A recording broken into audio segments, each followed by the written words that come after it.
Welcome to the Library Love Fest podcast. I'm Virginia Stanley. I'm Lainey Mays. And I'm Grace Carinolo.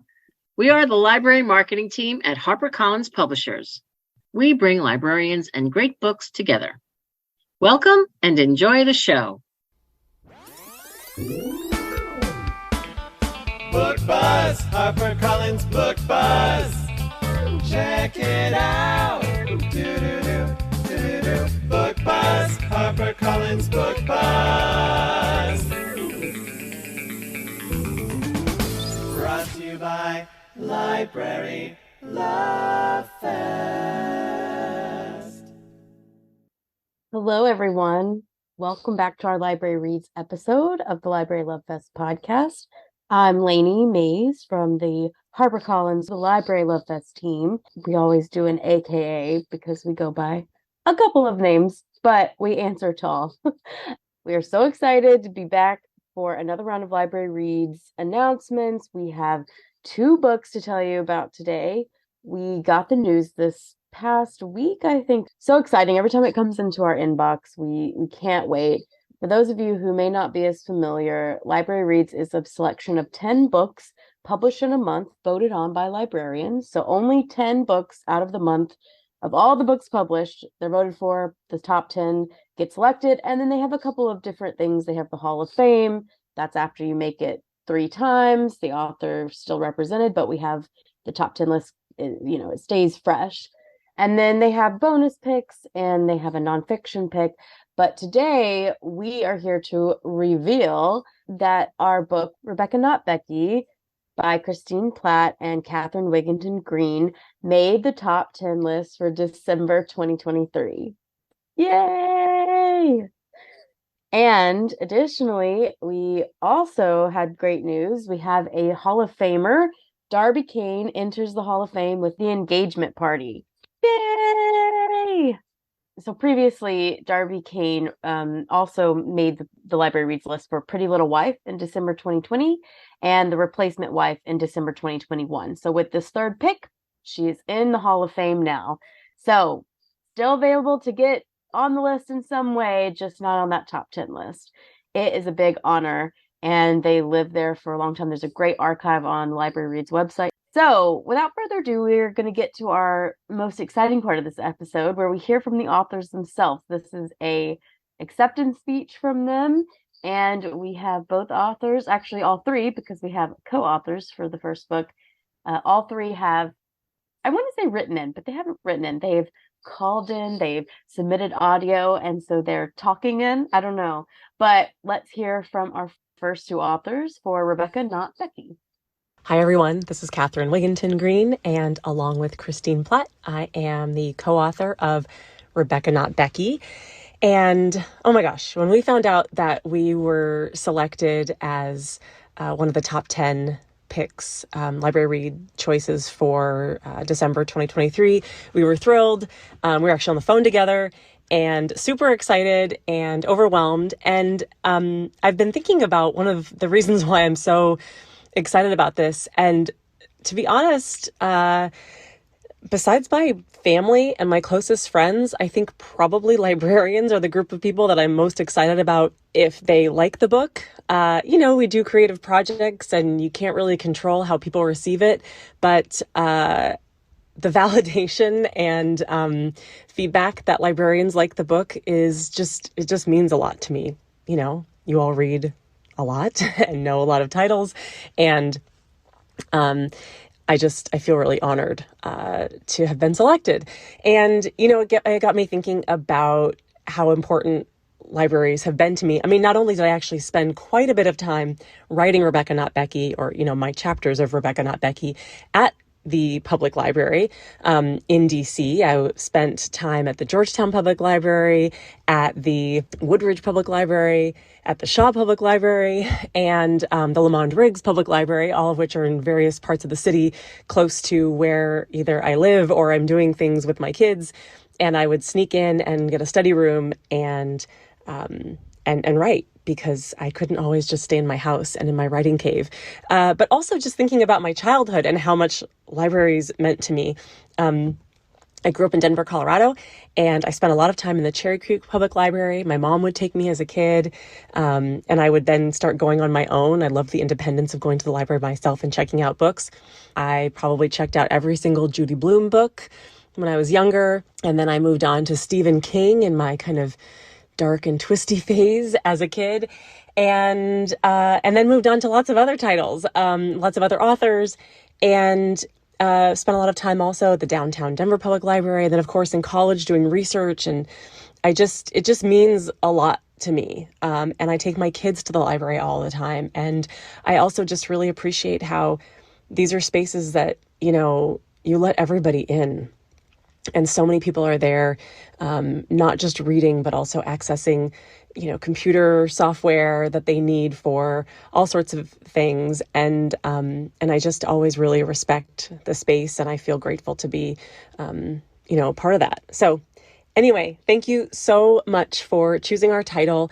And we hope we get to meet all of you someday and continue talking about all of the topics that come up in the book. We're really excited to start hearing from more and more people who have read it, and this selection is going to make that even more possible. So thank you. Hi, this is Christine Platt, co-author of Rebecca Not Becky, and I just want to echo my co-author sentiments. Catherine is spot on. We love libraries probably more than I would say more than anyone could possibly imagine. Libraries were such a big part of my childhood. They are the space that made me a reader. They are the space that made me love literature. It is the space that, there's nothing like seeing one of my books in the library. It trumps seeing it in a bookstore, okay? It just does. And so when we found out that Rebecca Not Becky, our first title together, was selected for December's Library Reads, we just could not believe it. I mean, we were squealing. We just lost our minds. There is nothing more exciting and wonderful than knowing that librarians, the gatekeepers of literature, see value in our work and really believe in what we are trying to do and accomplish with this book, which is foster, community and conversations, and really get to the heart of what this work is, which is us, respecting each other's differences, really teaching tolerance, starting first with ourselves and having it extend to our families, loved ones, and communities, and then out into the world, and really, adding some levity to what has been a really heavy topic of conversation, and of course for good reason. We've just seen a lot of racial strife, particularly over the past, 4 to 5 years. And of course, historically as well. But I think there's something, that has added just another weightiness to the conversation, which has been social media. And that is something that we also address within the theme of this novel. And the power of friendships, right? The power of what it means to discover that your neighbor is more than just your neighbor, but that you have so much in common, from your family dynamics to, your generational, sort of struggles and challenges, right? You have all of these things in common and you don't even realize it because, they're a different race than you, right?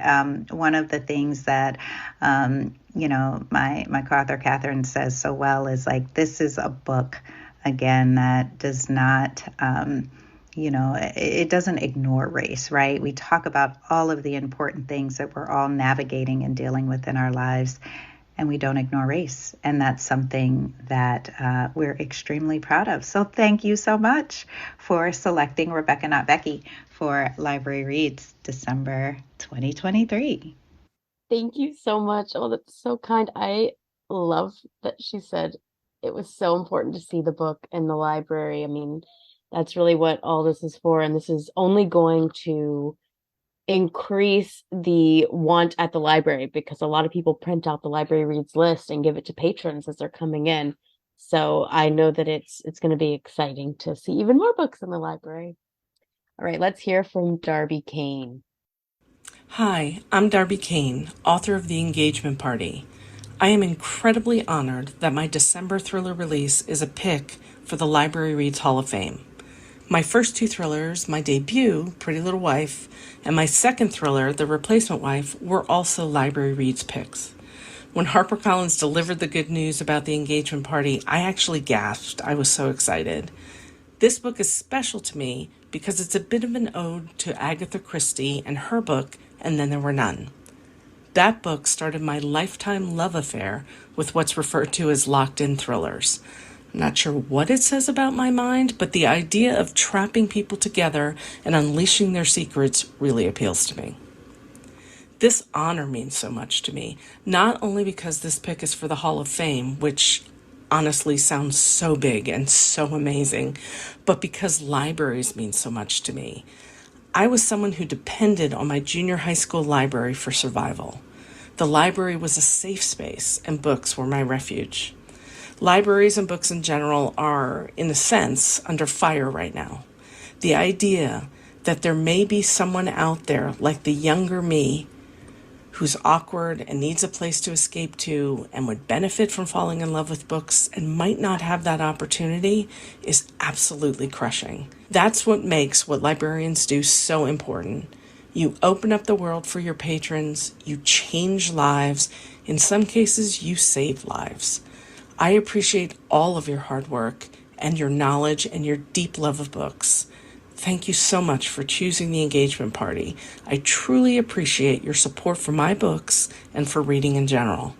I am humbled by the honor and grateful for all you do. Thank you. Wow, that was great. Thank you to all of our authors. Congratulations. You can get voting on January's list. We have all of that up on all of our websites, and we can link it here. Thank you for listening, and hope to see you next month. Bye. Thank you for listening to the Library Love Fest podcast. For more information, go to librarylovefest.com. Enjoying the show? We would love to hear what you think. Find us on Facebook and Twitter at Library Love Fest, on Instagram and TikTok at Harper Library. And you can always give us a call and leave us a message. It might end up on the show. That number is 212-207-7773. Be sure to rate and review us and share the show with a friend. Until next time.